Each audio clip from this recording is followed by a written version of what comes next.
सुंदर चेहरा, सांवला रंग और चुलबुली भानुरेखा गणेशन। एक समय था जब सभी रेखा के हुस्न के दीवाने थे। आज भी सारी हीरोइन उनके सामने फीकी है। सभी उनके डांस की मिसालें दिया करते थे। हिंदी सिनेमा में रेखा को द बॉलीवुड क्वीन और मैडम एक्स के नाम से भी जाना जाने लगा। पर क्या रेखा जी के लिए ये सब आसान था? रेखा जी रातों रात सुपरस्टार कैसे बन गई?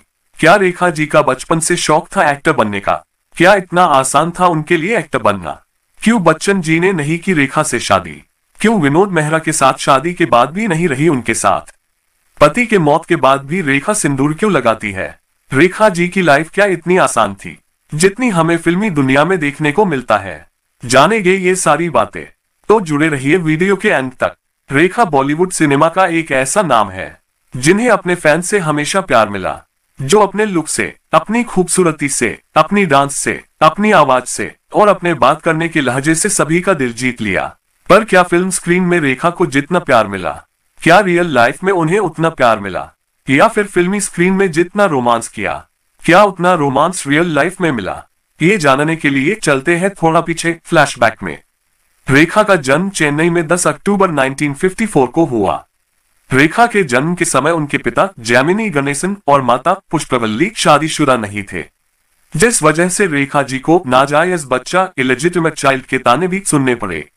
जैमिनी गणेशन तमिल एक्टर और पुष्पवल्ली गणेशन तेलुगु एक्ट्रेस थी।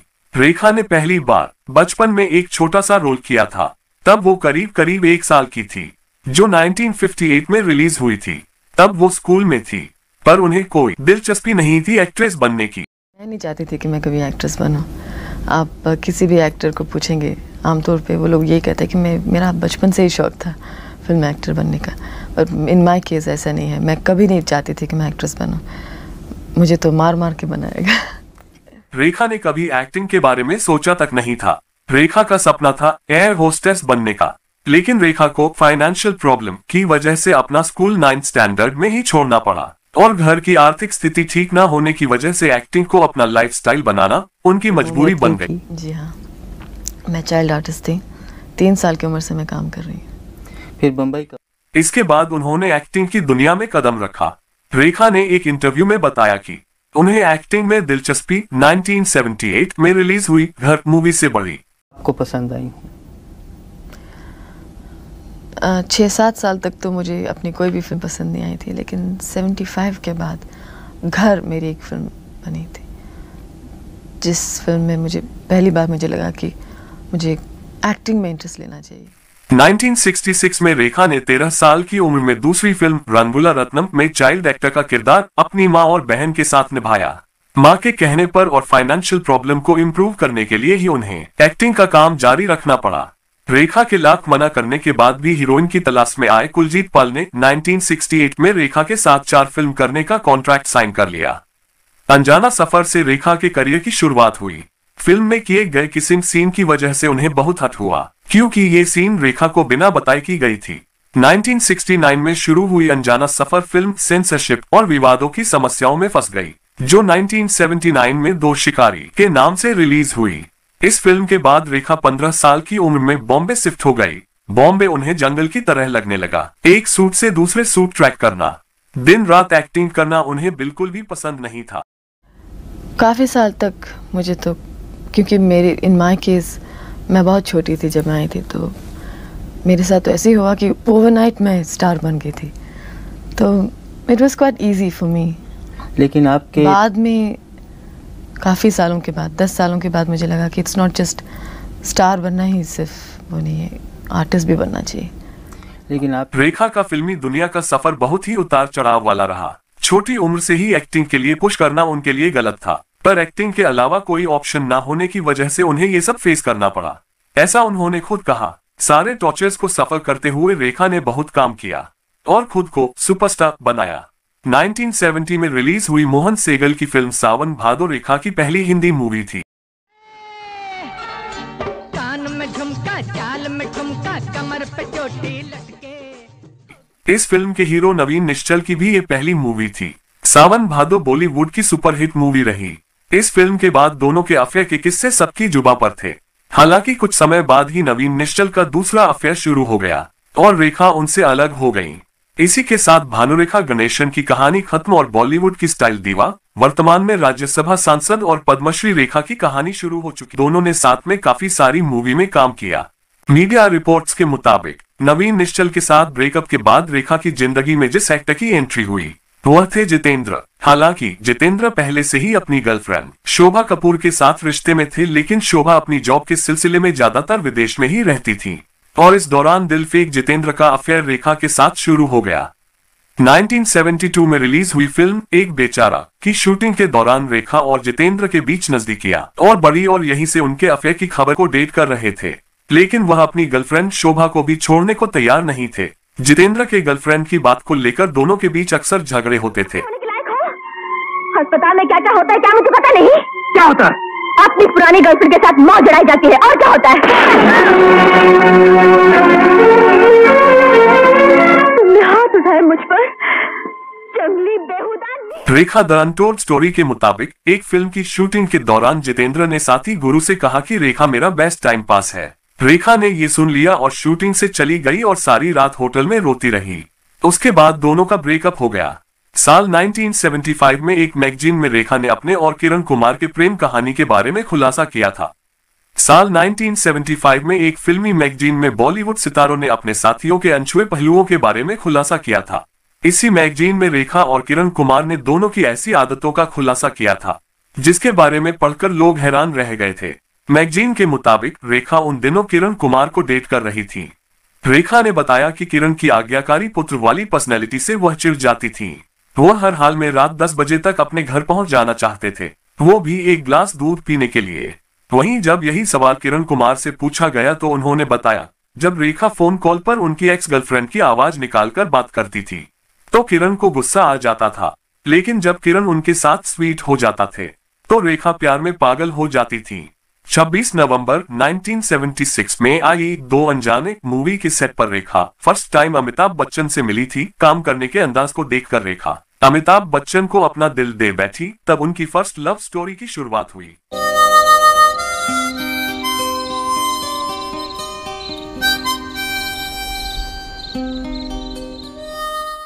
दो अनजाने फिल्म रेखा जी और बच्चन जी की साथ में पहली फिल्म थी। दो अनजाने फिल्म के बाद से ही रेखा और अमिताभ बच्चन के प्यार के किस्से लोगों की जुबानों में बने रहे। हालांकि इसका कोई सबूत नहीं था कि उनको एक दूसरे से प्यार है। इसके बाद साल के हर साल बैक टू बैक कंटिन्यूअसली फिल्में आने लगी। 1977 में आई बैक टू बैक 3 फिल्म के बाद 10 फरवरी 1978 में रिलीज हुई गंगा की सौगंध मूवी में काम करना शुरू कर दिया। इस मूवी के शूटिंग के दौरान ही एक जूनियर एक्टर ने रेखा जी के साथ बदसलूकी करने पर बच्चन जी ने अपना आपा खो दिया था। अमिताभ बच्चन का रेखा के साथ ऐसा कनेक्शन देखकर मीडिया ने इसे काफी अच्छे से कैप्चर किया। इसके बाद से ही सभी लोग उनके प्यार की सीक्रेट अफेयर में एक दूसरे के साथ पर्सनल टाइम बिताने के लिए रेखा के फ्रेंड के बंगले में जाते थे।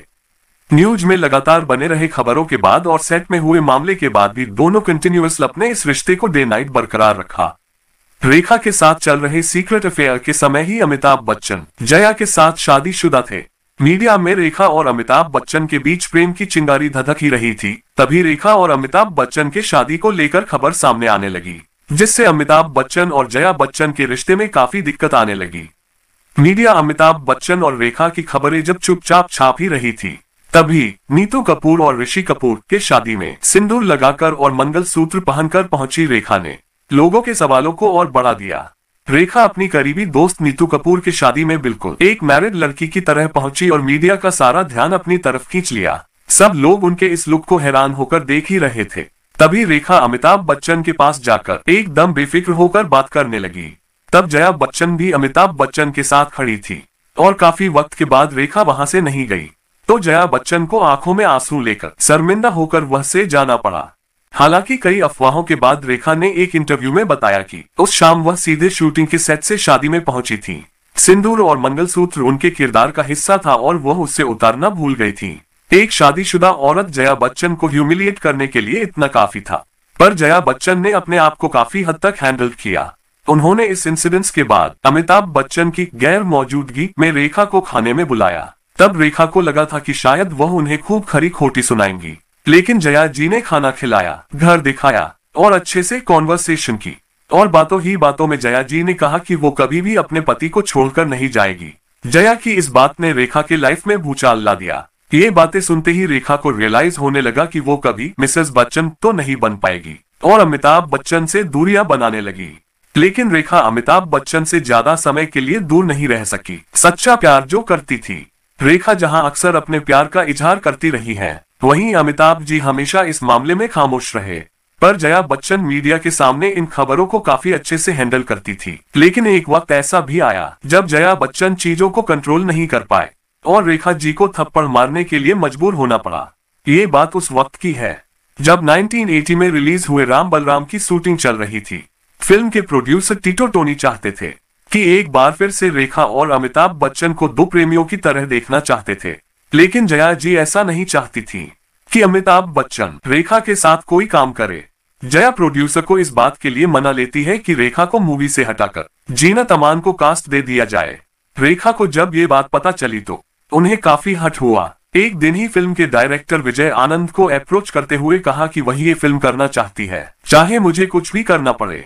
पर डायरेक्टर विजय आनंद ने कहा कि अब मेरे हाथ में कुछ भी नहीं है, इसके लिए उन्हें प्रोड्यूसर को मनाना होगा। तब रेखा ने प्रोड्यूसर को फोन करके ऐसा ऑफर दिया कि प्रोड्यूसर मना नहीं कर पाए। रेखा जी ने प्रोड्यूसर से कहा कि मैं इस फिल्म में फ्री में काम करने के लिए तैयार हूँ। रेखा जी इस हद तक बच्चन जी के प्यार में पागल थी कि उन्हें पैसा इंपॉर्टेंट नहीं लगा। जया जी ने अमिताभ जी को रेखा के साथ फिल्म न करने के लिए समझाते हुए थक चुकी थी, पर मिलते अच्छे ऑफर की वजह से अमिताभ जी फिल्म को ठुकरा नहीं पा रहे थे और ये बात जया जी बर्दाश्त नहीं कर पाए। राम बलराम फिल्म की शूटिंग के दौरान ही जया जी ने देखा कि रेखा और अमिताभ जी बैठकर बातें कर रहे थे। तभी वे अपने गुस्से को कंट्रोल नहीं कर पाए। गुस्से में आकर उन्होंने अमिताभ जी के सामने रेखा को थप्पड़ मार दिया। ये देखकर वहां मौजूद सभी लोग शॉक्ड हो गए। इसके बाद से रेखा जी बिल्कुल टूट सी गई और अमिताभ जी को भूलने की पूरी कोशिश करने लगी। जया जी को बच्चन जी पर पूरा यकीन था कि वे उनको छोड़कर नहीं जाएंगे। ये बात उन्होंने खुद एक इंटरव्यू में कही। अब वो समय चल रहा था जब रेखा और अमिताभ के ब्रेकअप के किस्से अखबारों की सुर्खियों में छप रहे थे।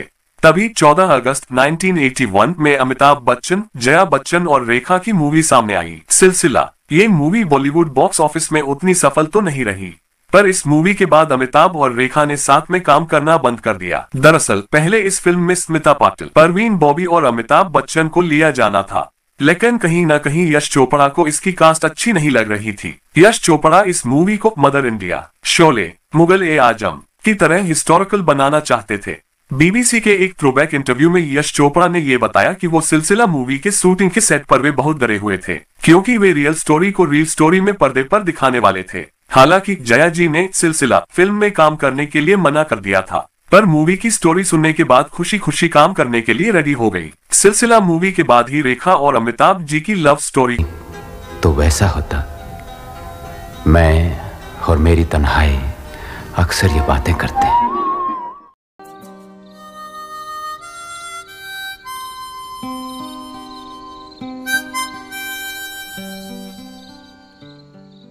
रिपोर्ट की माने तो रेखा की लाइफ में अमिताभ बच्चन के आने से पहले 1973 के बाद रेखा औलों तक बिल्कुल अकेली रही। वो बस अपने काम पर फोकस कर रही थी और करियर में सफलता की ऊंचाइयों को हासिल करती गई। कुछ मीडिया रिपोर्ट्स के मुताबिक 1986 में राज बब्बर अपनी पत्नी स्मिता पाटिल के मौत को बर्दाश्त नहीं कर पा रहे थे। इसी दौरान उनकी रेखा से मुलाकात राज बब्बर से हुई। दोनों अपनी परेशानियां शेयर करने लगे। दोनों ने साथ में कई फिल्में की।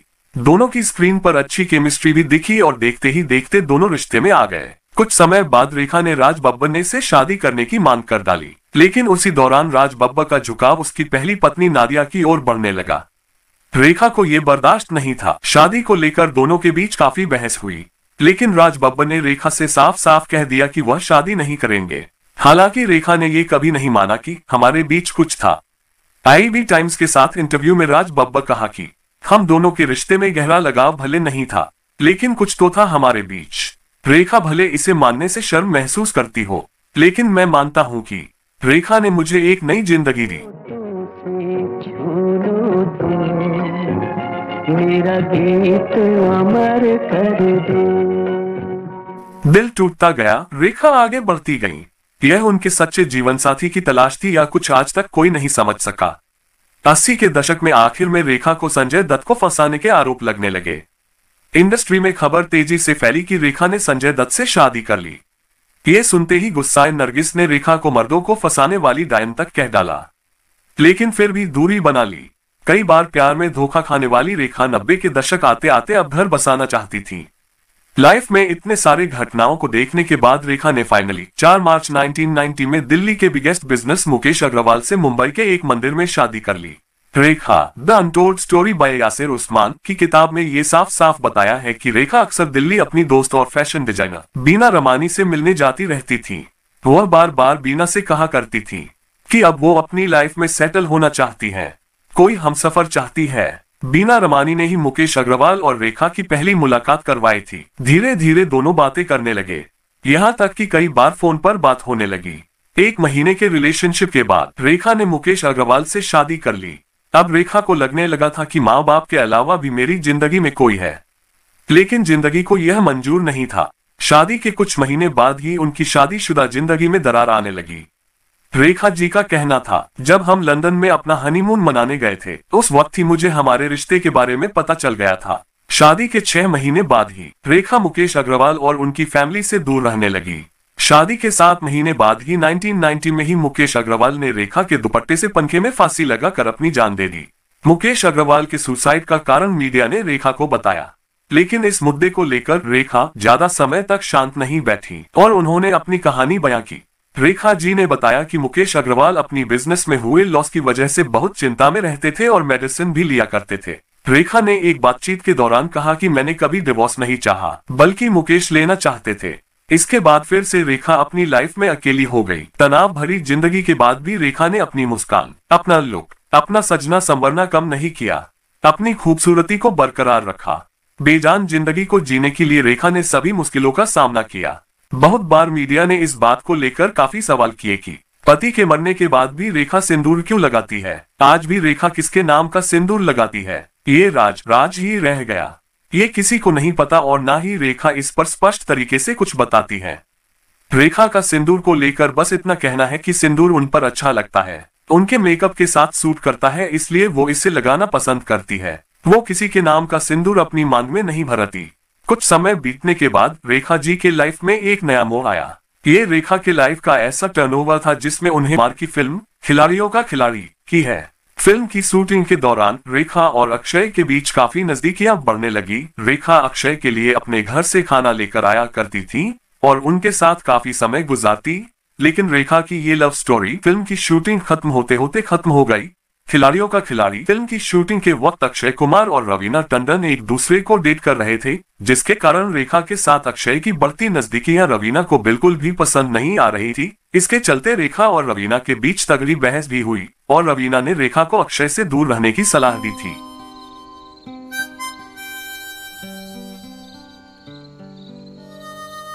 अब बात ऐसे रिश्ते की जिसके बारे में बहुत ही कम लोग जानते हैं। दरअसल कुछ साल पहले एक खबर आई कि रेखा अपने एक महिला मित्र के साथ रिलेशनशिप में है, जिसका नाम फरजाना है, जो हर इवेंट और पार्टी में रेखा के साथ हमेशा साय की तरह रहती है। फेमस जर्नलिस्ट मोहनदीप ने अपनी यूरेका में इस बात का दावा करते हुए इस राज से पर्दा उठाया है। किताब में लिखा गया है कि रेखा लंबे समय से पश्चिम मुंबई के बांद्रा में जिस सी फेसिंग बंगला नंबर 2 में रहती है, उसमें अंदर जाने की इजाजत किसी को भी नहीं है, सिवाय एक शख्स के जो है इनकी पर्सनल सेक्रेटरी फरजाना को। किताब में यह भी दावा किया गया कि आज तक किसी ने भी रेखा के इस पुराने रहस्यमयी बंगले के अंदर का नजारा नहीं देखा है, क्योंकि इसके अंदर कई राज छुपे हैं।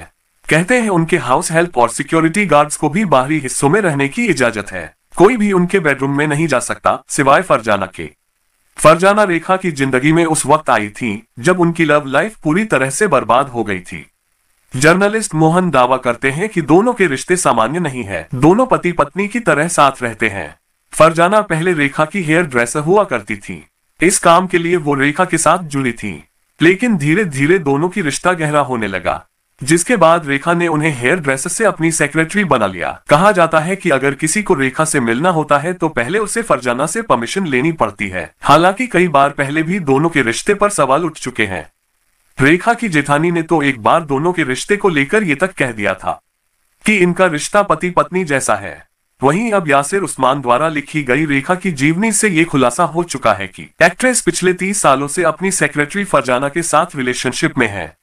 जिनकी जिंदगी ऊपर से जितनी हसीन थी, अंदर से उतनी उथल पुथल से भरी। मिला तो सिर्फ उनके फैंस का प्यार, ना पिता का प्यार मिला, ना बचपन जीने का मौका। भाई बहन की जिम्मेदारी संभालते संभालते खुद की जिंदगी भूल गई। परिवार का सुख न पाने वाली रेखा ने जब सपना देखा कि उनकी भी एक फैमिली हो, पति हो, बच्चे हो, तो ये सपना भी पूरा न हो पाया। ताउम्र प्यार के लिए तरसती रही रेखा, फिर भी चेहरे पर एक मुस्कान दिखी, गहरी मुस्कान जिसमें उन्होंने पूरी जिंदगी दर्द छिपाए रखा। तो दोस्तों, ऐसी ही रियल स्टोरी सुनने के लिए पंकज की पाठशाला को सब्सक्राइब करो और कमेंट में जरूर बताएं कि आपको किसकी स्टोरी सुनी है। तो चलिए टाटा, गुड बाय, मिलते हैं अगली वीडियो में।